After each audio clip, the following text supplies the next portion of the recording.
కవులు రాసినంత సులభమాయి జీవితయాత్ర, శిల్పి చెక్కిన రూపముతో సమానమా?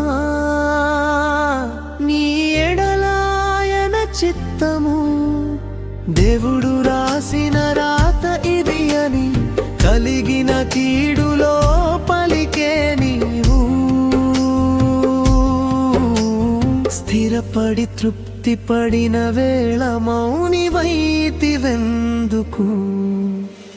నేడే కనులు తెరువుమా జ్ఞానము చదువుటకు, నేడే ఆలకించుమా పరమ మార్గం చేరుటకు.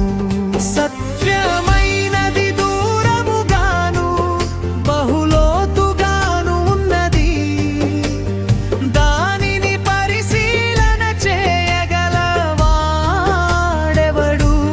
చేసిన ఎడల నిత్య రక్షణ దొరుకుతుంది, పాప విమోచన ప్రాప్తిస్తుంది.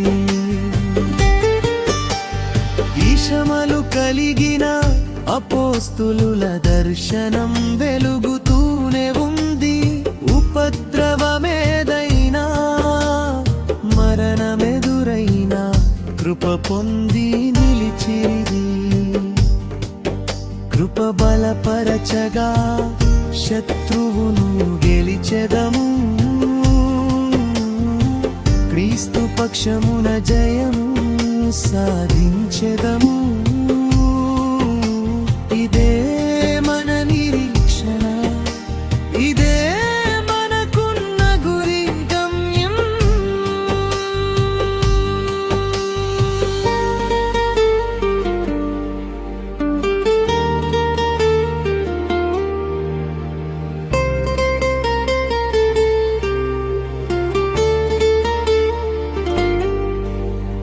మాయలోకం ఇది, ఏది శాశ్వతం కాదు ఇలలో.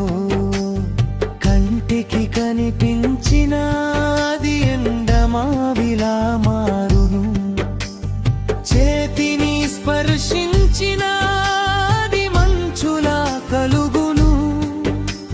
స్థిరమైనది ఆత్మ మాత్రమే, అందుకే ఆత్మరక్షణ మార్గము వెదుకు. నిత్య రక్షణ ప్రకటించునది ఈ గాస్పల్ ఫీల్డ్.